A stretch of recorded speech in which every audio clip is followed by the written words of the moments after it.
Bonjour, aujourd'hui on va vous présenter la biomécanique de la mouvement du lancer au basketball. Le lancer au basketball, c'est lorsqu'un joueur veut lancer le basketball à l'aide d'un mouvement à plusieurs étapes qui va le lancer dans le panier. Étape numéro 1. Positionnez votre corps.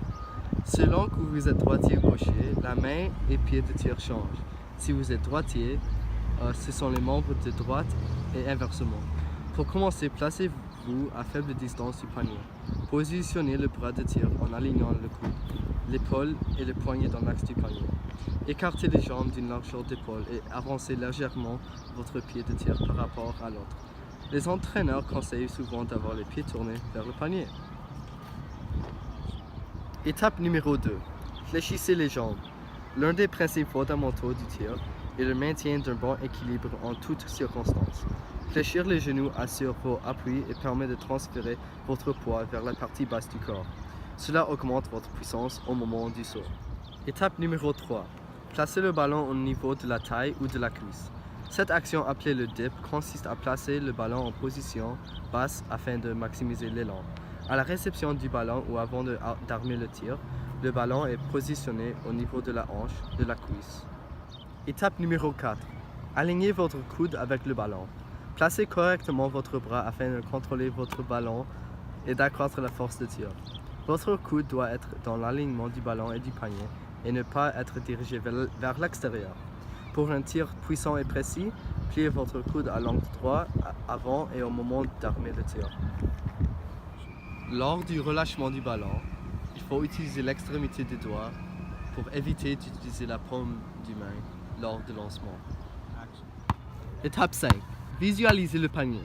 Réussir un tir à l'aveugle relève des problèmes. Pour atteindre votre but, il faut regarder le panier avant même de recevoir le ballon. Si vous voulez tenter un tir avec un rebond sur le panneau, localisez le point de contact entre le panneau et le ballon.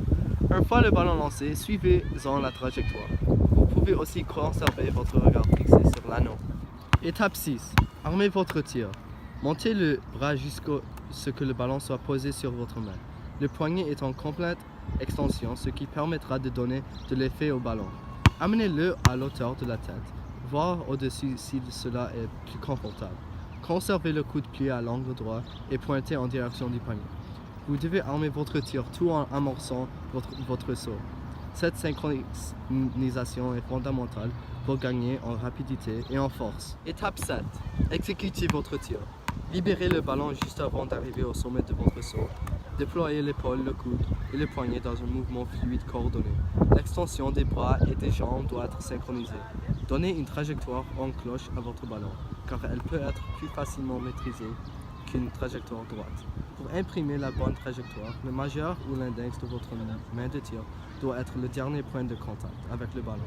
En libérant le ballon, la main qui guide peut légèrement toucher la main qui tire au niveau du poignet pour gagner en position de tir.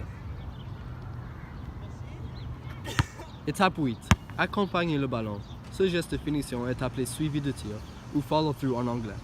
Après la lâche du ballon, gardez le bras tendu et les doigts orientés vers le panier en position de col dessus. Les bras qui guident accompagnent aussi le tir jusqu'à son aboutissement. Une question qui se demande, c'est quand on doit faire le tir de ballon. La réponse est quand il est confortable et ouvert pour prendre le lancer. Une autre question qui se demande, c'est où faire le tir de ballon. Une place, c'est en milieu de gamme, qui est en avant du ligne de 3 points, mais pas trop proche du panier. Une autre place peut être derrière la ligne de 3 points. Une erreur commune est lorsque le joueur avec le ballon tire la balle dans un mauvais moment. Par exemple, lorsque le défendeur est en plein face. Une façon d'éviter cette erreur, c'est de faire semblant de tirer la balle, puis se déplacer et tirer la balle.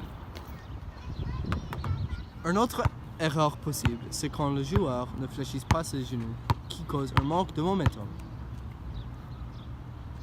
Une façon de régler ce problème, c'est de regarder notre vidéo sur YouTube. Vous allez être informé que vous devez fléchir votre genou pour faire le tir.